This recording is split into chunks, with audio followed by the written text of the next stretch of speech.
USN youth team struggles continue as U20s start qualifying with a loss to Panama. The United States' recent history in youth tournaments has been one step above dreadful. They've failed to qualify for the last two Olympics, missed the U17 World Cup 2 tournaments ago and were atrocious last time around. But the U20 team has been the bright spot for the program. They made the quarterfinals at the last World Cup and nearly won there. That has been an age group where the Americans have impressed, and while they didn't have the star power this time around, there was more than enough talent to make another deep run.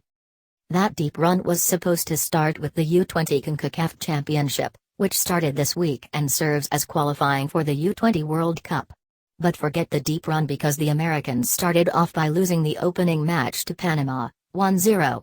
And worst of all, the U.S. looked entirely inept against a Panama team that played most of the match down a man. If there was a bright spot, it was Justen Glad. The Real Salt Lake center-back was excellent, as per usual, and continued to make his case as the Americans' best young defender.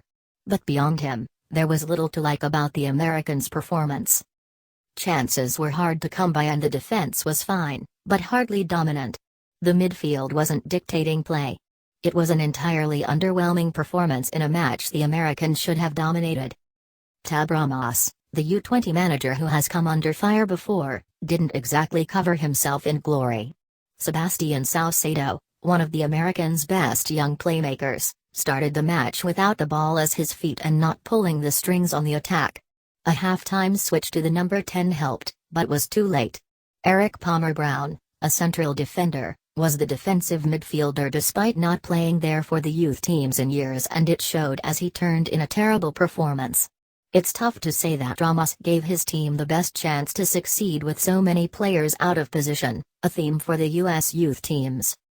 Making matters worse, Tyler Adams exited the match with an injury and was spotted on crutches, so they couldn't even make it out of the day unscathed. The good news for the U.S. is the tournament is skewed in favor of them and Mexico. The Americans only need to beat Haiti and St. Kitts and Nevis in their next two matches to advance out of their group, which they should do. Once that happens, they're back on pace for qualifying for the World Cup, but they have to get better, and it's not exactly like this team is giving a lot of confidence to a youth program that has needed a lift for years now.